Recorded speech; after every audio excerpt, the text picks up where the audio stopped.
ATSU does not allow discrimination on the basis of race, color, religion, ethnicity, national origin, sex, gender identity, sexual orientation, age, disability, or veteran status.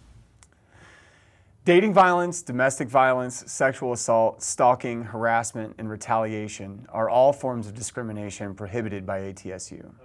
But that's the 30,000-foot view. What would this mean for you? We're asking you to help us keep this campus safe to work and to learn. A very important way you can help is by learning to become an active bystander and make the choice to say something or do something to help someone in need. Did you know that research suggests that 85% of people will get involved during a negative event if they believe there's no one else witnessing? But when there are 4 more witnesses, that percentage drops to 31%. That's called the bystander effect, and because of it, we all need to step up and help. There are 5 steps towards taking action. First, assess whether the behaviors or situation in the event are potentially harmful to someone, especially if it appears the situation could turn violent or sexually abusive. Second, consider whether the situation demands action. Third, decide if you personally have a responsibility to act. Fourth, choose what form of action to take. And fifth, understand how to safely take the action you choose. If you've decided to take action, follow 6 tips to be an effective bystander. Number 1 is called trust your gut. Pay attention to what's happening around you. If something feels wrong, it probably is. Check in with the targeted person. Ask, are you okay? Do you need help? Or, is that person bothering you?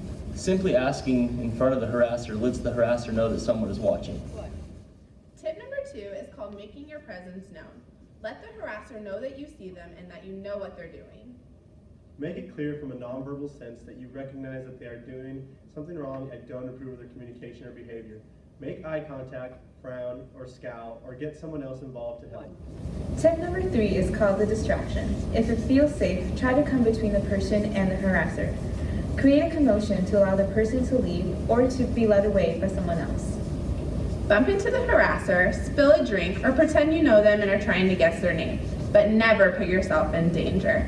Enlist friends and try a group approach or call security or police. Tip number 4 is called say it out loud. Most harassers stop once their behavior is acknowledged and reprimanded in some way.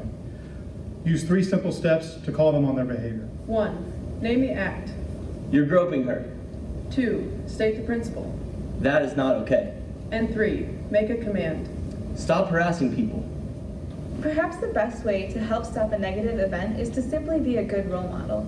If you treat others with respect and choose to speak up when you see someone being harassed or bullied, your friends, family, and anyone around you can learn from your example. 1. Your involvement can be vital to someone in need.